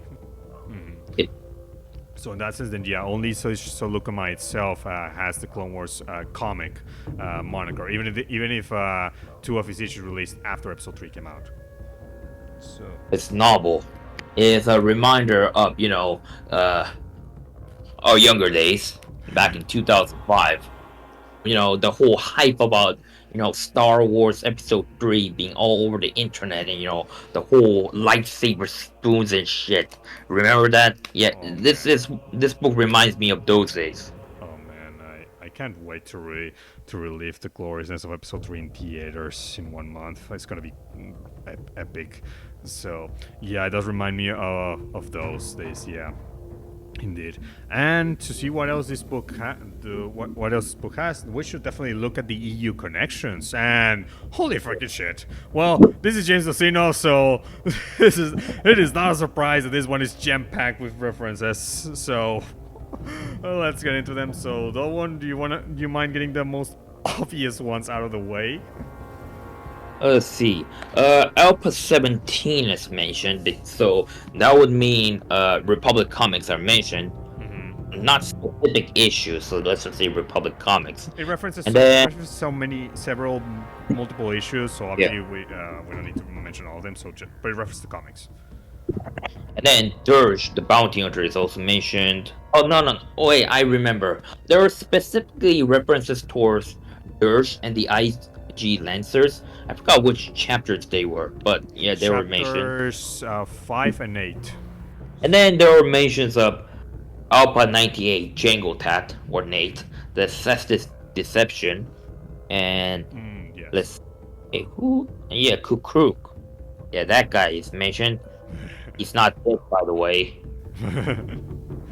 Where? Oh yeah, that guy.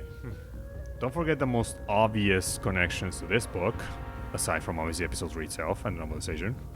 Well, there was also the mention of Ray Senar, which was a connection to Rogue Planet, Yeah. and Even this Buddha book, Power. even this book directly actually mentions the events of Rogue Planet. And there's the reference towards what was it? Cloak of Deception, which Chancellor Balorum's being involved in a controversy, and then there was the whole, his ship exploding, which was Republic. I forgot the issue, and there's the whole issue about Quinlan Boss assassinating a senator, I think, which was in one of the Republic comics. Oh, issue 61 was the one in which basically the Senate was gonna grant more power to Chancellor Palpatine, and then Balorum pretty much decides to contact Bail Organa to pretty much hear him in regards to the info he has about Palpatine. But instead of telling him what happens, he just just on board on the military act and shit, and then his ship explodes. So Boss doesn't show up in this one. And then there was the mentioning of Yoda attempting to redeem Count Dooku, which is a reference to Yoda Dark Rendezvous. Ah, yes. Yes, there were several parts that he mentioned. That he mentioned, they mentioned the Yoda Dark Rendezvous novel. From that to also that Yoda has some sort of inner dark side into it, like the whole confrontation that they kind of June was mentioned here, with Dooku thinking about it. And there was the mention of Battle of Omadoun, which was like separatists destroying bioweapons and then turning Gungans into zombies or some shit. Yeah, it's from issues Republic issues 51, 52. I don't think you know this character, but there is a reference to Jenna Zen Arbor, which is a scientist which primarily appeared in Jedi Apprentice and Jedi Quest. Definitely, I don't know. So yeah, that was news to me. Oh, there's also reference to Battle Presitil. The I don't know how to, Battle of Persitilian, yeah. which is Jedi Trial.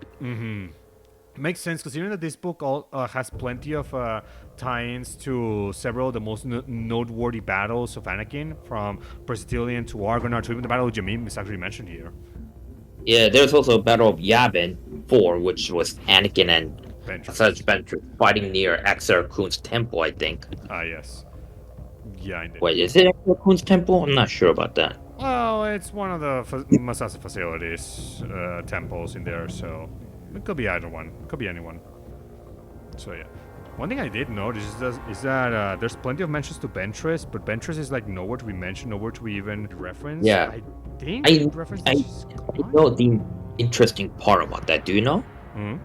The reason why it isn't there is because James Luceno originally tried to have a plot about Ventress in the novel, but then, he was stopped by Lucasfilm because they were trying to write it in Obsession. Yeah.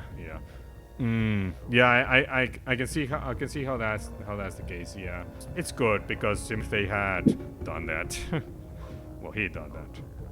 Well, let's see. Oh my.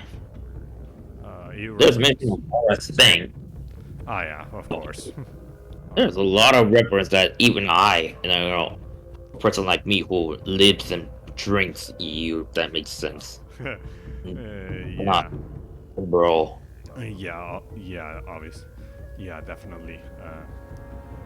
What did you find, General? Oh, I found plenty. Found plenty. So let's get the most obvious ones out of the way. Obviously, a lot of the episode 3 EU material is obviously referenced. All of the tie-in stuff. The Darth Plagueis, the Multimedia. 70s, the Magnagars are even shown here. So yeah. Oh wait, Urapao. I forgot about Urapao. How can I forget about Urapao? Yes. The Yeah, so in case people will not understand, Urapao was not created for Revenge of the Sith. Urapao was created by a episode 5 tie-in called Intergalactic Passport. Yeah. There is that. There is that. Yeah. So no, Urapao is not an episode 3 planet. I mean, it is technically is, but you know what I'm saying. There's that, yeah. The Battle of Coruscant itself was actually first appeared here, so I guess that would make it the first ever showcase of it, and all subsequent material would pretty much take the reins on it. So you have that. There's like I also mentioned, the Magnagars. Well, they didn't first appear here. They actually first appeared in Boba Fett: A New Threat. So I think a few of so that's one reference to the Boba Fett books. Some of your favorites, the one. So yeah. Yeah. Red Squadron from the Galactic Republic was actually first appeared in flashbacks in Star Wars 1998 issue 39, basically the Republic comics before they were called Republic comics. So that's another reference to the Republic comics itself. Though that group also appears in Kinect Star Wars. Damn. So that's fun. Typh, the planet itself, it first appears here, and then it later shows up in Rebel Force Renegade, as well as mentioned in Reversal of Fortune, and it even shows up in A New Hope: The Life of Luke Skywalker. So you got that. Dean, the captain, there's several sources several elements from this book that pretty much show up in the complete Star Wars Encyclopedia, as well as the Essential Reader's Companion. So, and a few from the Essential Atlas as well. So there is that. Obviously, the entirety of the backstory of General Grievous, that pretty much it shows up in the Ashes Revolution, which we already know the canonicity in that one still is, but this book pretty much shows up there. So whatever references that show up for that they came from this book, which means the New Essential Guide to Droids would definitely be a big one for that. So yeah, obviously the Essential Chronology pretty much dictates the events of this book and several others. So and ties into it. So yeah, then there's Kaon. It was a planet in the Tion cluster. So it's one that it shows up as in Count Dooku had a castle in it. It served as his primary base of operations after he was forced to flee from Bejune, and that planet showed up in the freaking Star Wars Old Republic MMORPG. Because yeah, the MMO decided to bring it. So there's that. Uh, there's one senator that had shown up in one of the scenes in episode three. Episode 3. It was actually one that was portrayed by George Lucas' eldest daughter. She was called Ter Tenil, and she actually first appears here in Labyrinth of Evil. So you got that. Of course, as you said yourself, Commander Cody himself. This is his first ever, well, his second appearance outside of Chapter 22 from Clone Wars 2003. Though that one actually first showed up later air date time in March 22. So I guess this one would indeed be the first like real life appearance of Commander Cody, your Labyrinth of Evil. He was mentioned in issue 69, but Labyrinth of Evil would actually be the first appearance of Commander Cody, it seems. So I mean, there was micro. Micro series was later, was it? Micro series was later, yes. In regards to chapters 21, 22, 23, 24, all of them showed up in March, yes. Yeah, pretty much in session. They pretty much showed up. Actually, chapter 21, March 21. Chapter 22, March 22. 23, March 23. So they were debuting them like that's kind of interesting. But yeah, so this book had shown. It had shown not only the Battle of Coruscant, but also a few elements and characters that, like Cody, that will later show up in those episodes. Then there's one Jedi Knight called Lariol. It's a female, so she was there at one point, and she only reappears in the complete Star Wars Encyclopedia, as well as other characters.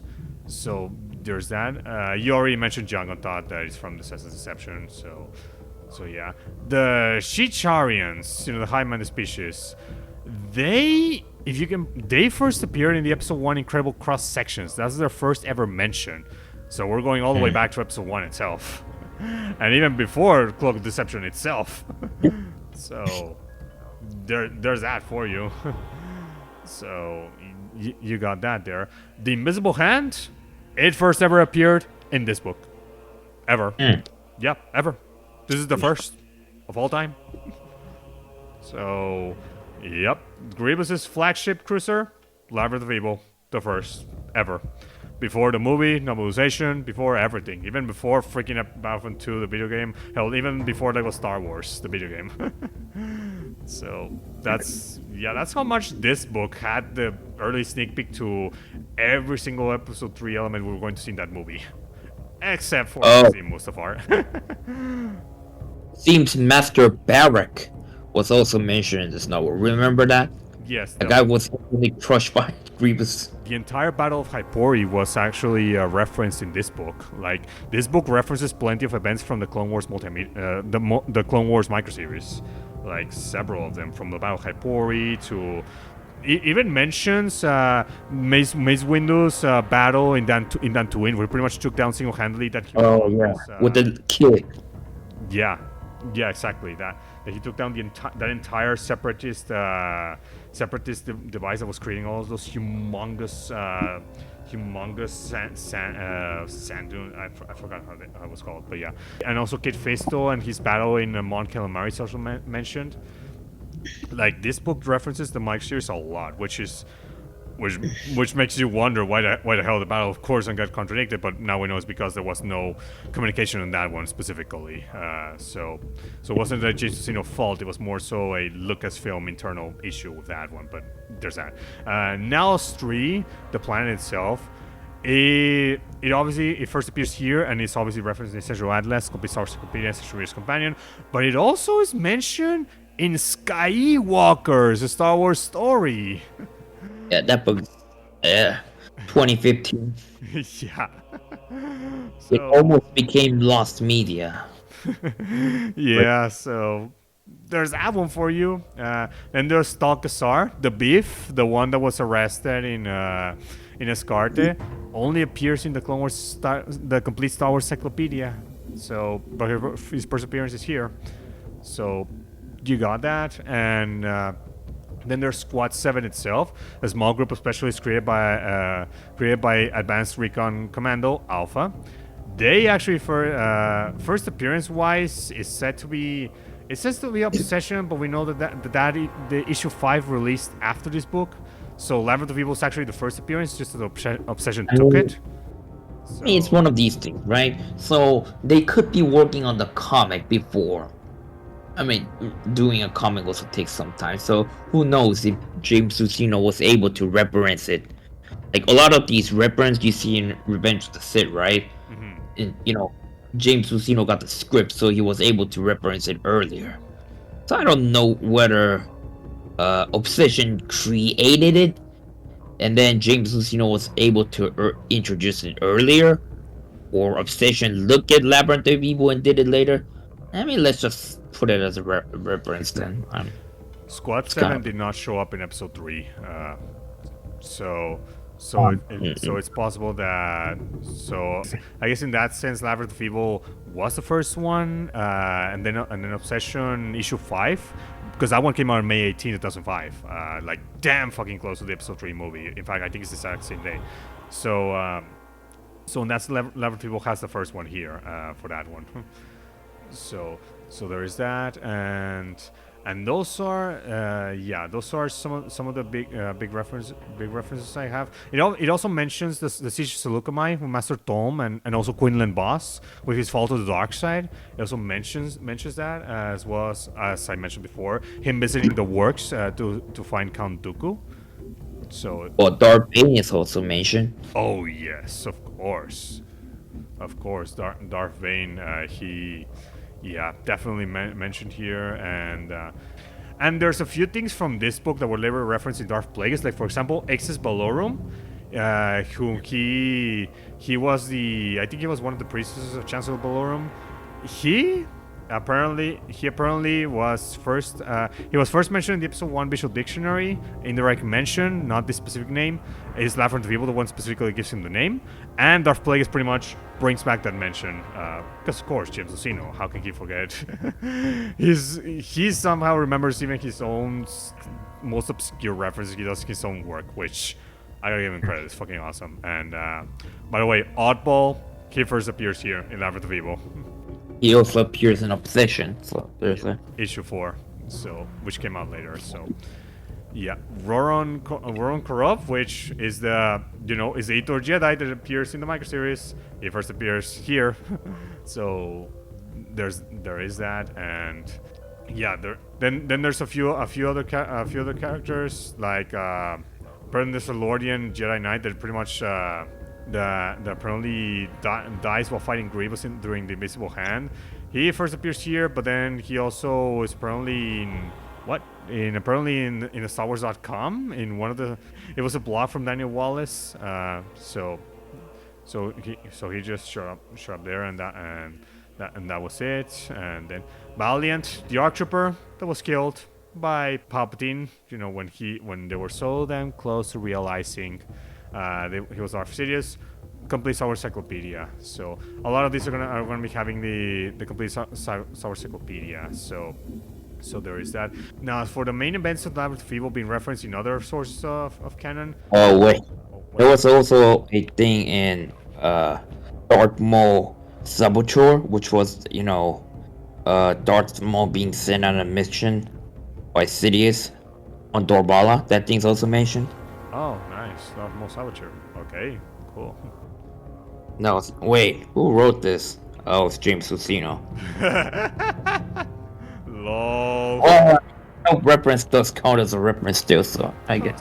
Yeah, even if it's reference to himself, they still count as your references. So, and keep in mind, not all EU authors reference their own work. Sometimes they even contradict it. They Filoni is one of them, even if he's not an EU author. But yeah. So there is that. The Battle of Belderone, that is referenced is mentioned in Reversal of Fortune. Obviously, Reversal of Fortune is a big source for this one, but it also appears in the Essential Chronology and a few others. So you got those. Like a lot of stuff they referenced here eventually later shows up in the Essential Guides. Charles 4 is even referenced by apparently it's even referenced in the Essential Guide to Bagels and Vessels. because this planet was actually first mentioned from the episode 1 Incredible Cross Sections.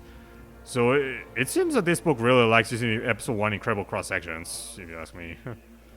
So because it has that, it has a Charian, and so on and so forth. So so yeah, and I think that's all I have.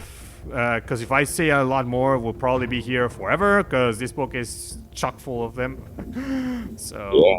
So yeah. But to put it simply, yeah, this book is chock filled with all sorts of references. Even Korriban is actually referenced here. So Yeah, it's called Korban, not Morabon. Morons. lol, there's that, yeah. But yep, Tales. So you got one mention from Tales of the Jedi.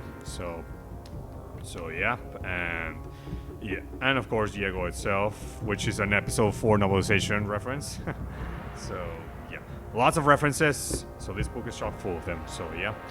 So I think now we should definitely go to conclusion, unless you have one more you reference that you think of, the one. Okay. I don't. Okay. Then in that case, we go now to the conclusion. So go ahead, the one. I mean, this was a fun book to read. I think, well, it reminds me of, the times where, I was a little kid, waiting for the next Star Wars movie and grew up before TCW. Interesting times. Yeah, I guess that is it. It reminds me of the 2000s, which is a good thing, I think. Yeah, what about you? Oh, I agree with that. It definitely reminds me of the 2000s, and the 2000s was always my favorite time of Star Wars, in particular, 2005, obviously. So, and of course, this book releasing in that year, like more bonus points for it in my book, because I love everything Star Wars related released 2005, especially that ties to Episode 3, my favorite Star Wars movie of all time. So yeah, I reading this book was awesome. Actually, because I had read it once before, I thought it was gonna just read it and go through the motions and have a good time. But when I was reading it, I was actually pretty invested into it. To the point in which I actually ended up reading the book in like what, 2 days, 2.5 days. Whereas originally I think I read it in like 3 to 4 days. I recall. So I ended up reading it a bit more faster. But yeah, this book is pretty damn good. James Luceno knocked it out of the park again, just as he mostly does. Obviously, there's a Millennium Falcon book, but I haven't read it, so I can't comment on that. But yeah, he knocked it out of the park with Labyrinth of Evil. If Darth Plagueis didn't exist, then this could be my second favorite James Luceno Star Wars book. If Darth Plagueis didn't exist. But because that one exists, then then that one is I mean, my. this is good, but it didn't reach his peak yet. Well, to be fair, that pick was only realized because they finally gave him the chance to do Darth Plagueis. Thank God we got it before the decanonization happened. But yeah, Darth Plagueis is definitely his best. But I won't lie, Labyrinth of Evil was definitely my number two Yes. or number three, because Dark Lord Rise of Darth Vader definitely competes for that spot.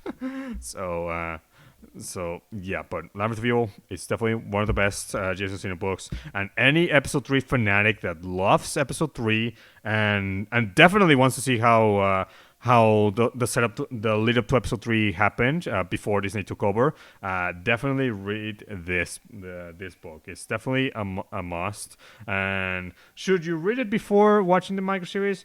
I say yes, because it came out before the micro series. This is Volume 2 happened, so I say yeah, and then of course read Reverse of the Fortune.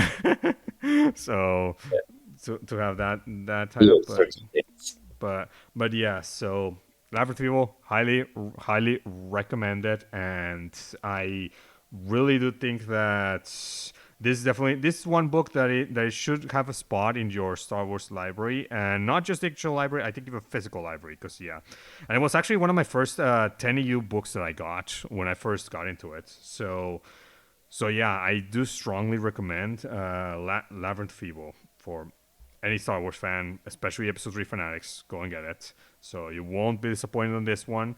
It's James Luceno. He's only under delivered in one book, I haven't read it, so no one says it's crap. It's Millennium Falcon, so It's not crap, but it's not good. Just it's not his best. So yeah. But yeah. So absolutely, and read it, and especially read it now that episode 3 is being released in theaters. Fucking do it. Seriously, this is the year of episode 3. So go out and consume a lot of episode 3 media. And yes, this book definitely be one of those. heavily, heavily recommend it. You know what? Go on episode 3. Watch the micro series. Read this book. Read Jedi Trial. Play Republic Commando. Play Revenge of the Sith video game. Read some Republic comics. Get in that mood. Oh yes, definitely. So, yep. And with that, this is the end of this podcast video. So we'll see you guys on the next State of Star Wars video. Bye bye. Bye.